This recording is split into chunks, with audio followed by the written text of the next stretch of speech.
Good morning, ladies and gentlemen. South Gippsland MLA Danny O'Brien, Shire of South Gippsland President Lloyd Baker, ladies and gentlemen, welcome. May I first acknowledge the Bertaulan people of the Gurnai who are the traditional and enduring custodians of the land on which we stand today. Ladies and gentlemen, I'd ask you today, as we stand here yet again on the 25th of April, as we've done for nearly 100 years, to contemplate the little wooden crosses in front of you. There are 35 of them. They represent 35 local young men, whose names are also inscribed on the monument behind us, who fell during World War I or II. A horrendous number of young people in the prime of life lost to our community. They didn't get a chance at life. They were mainly killed in their teens and 20s. Theirs was not a comfortable death. It was a violent, difficult death. And they are only part of the nation's cost. They are part of 100,000 young men and women of Australia who've died serving this nation. I ask you to contemplate the service they've given us, the price they've spent, the price they've paid. It's 80 years today since the Japanese invasion of New Guinea, and I'd like to take you back to the Kokoda Trail. In a desperate time, when most of Australia's military forces were returning from the Middle East, 5,000 Japanese launched an attack across the Owen Stanley Ranges on Port Moresby. Having been defeated in the Coral Sea and having suffered their first land defeat at Milne Bay at the hands of Australians, 5,000 of the Japanese most elite, well-equipped troops set their sights on Port Moresby. Standing between them and Port Moresby was one battalion of Australian militia, poorly trained, ill-equipped, inexperienced, with poor intelligence but brilliant leadership. They managed somehow to delay the progress of that Japanese attack across the Owen Stanley Ranges. They were shortly joined by the 2nd 14th Battalion, returning from North Africa. Rushed there so quickly that they were still wearing the uniforms that they fought with in the northern deserts of Africa. They had to dye their own uniforms green in order to fight. They withdrew in the face of innumerable odds, a fighting withdrawal that eventually wore the Japanese down. Their supply lines extended, their supplies running out. They were finally halted virtually within sight of Port Moresby.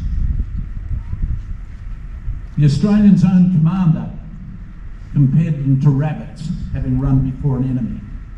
Nothing could be further from the truth. These men had lost many of their mates and had thwarted a far superior force. I think Trish Moon has a wreath to relay, or Alex Moon to lay a wreath on behalf of Legacy. Councillor Davies is incapacitated, but she's going to rise to the occasion in the Anzac spirit. Moya, is that right? And lay the wreath, thank you.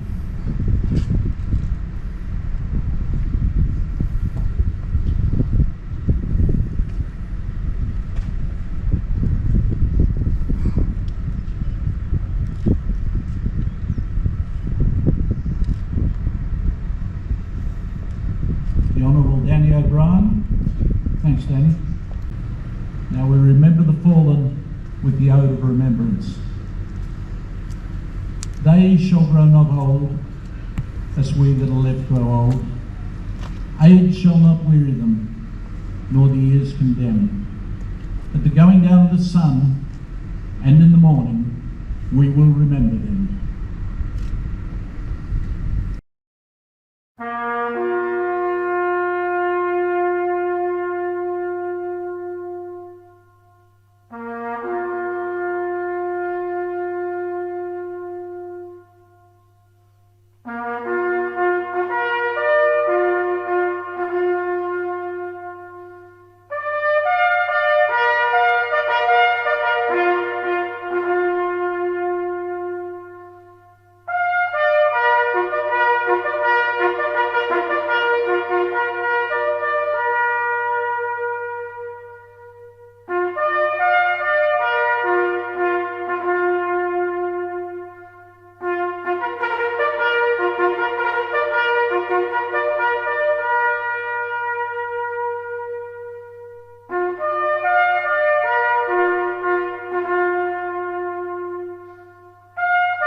lest we forget.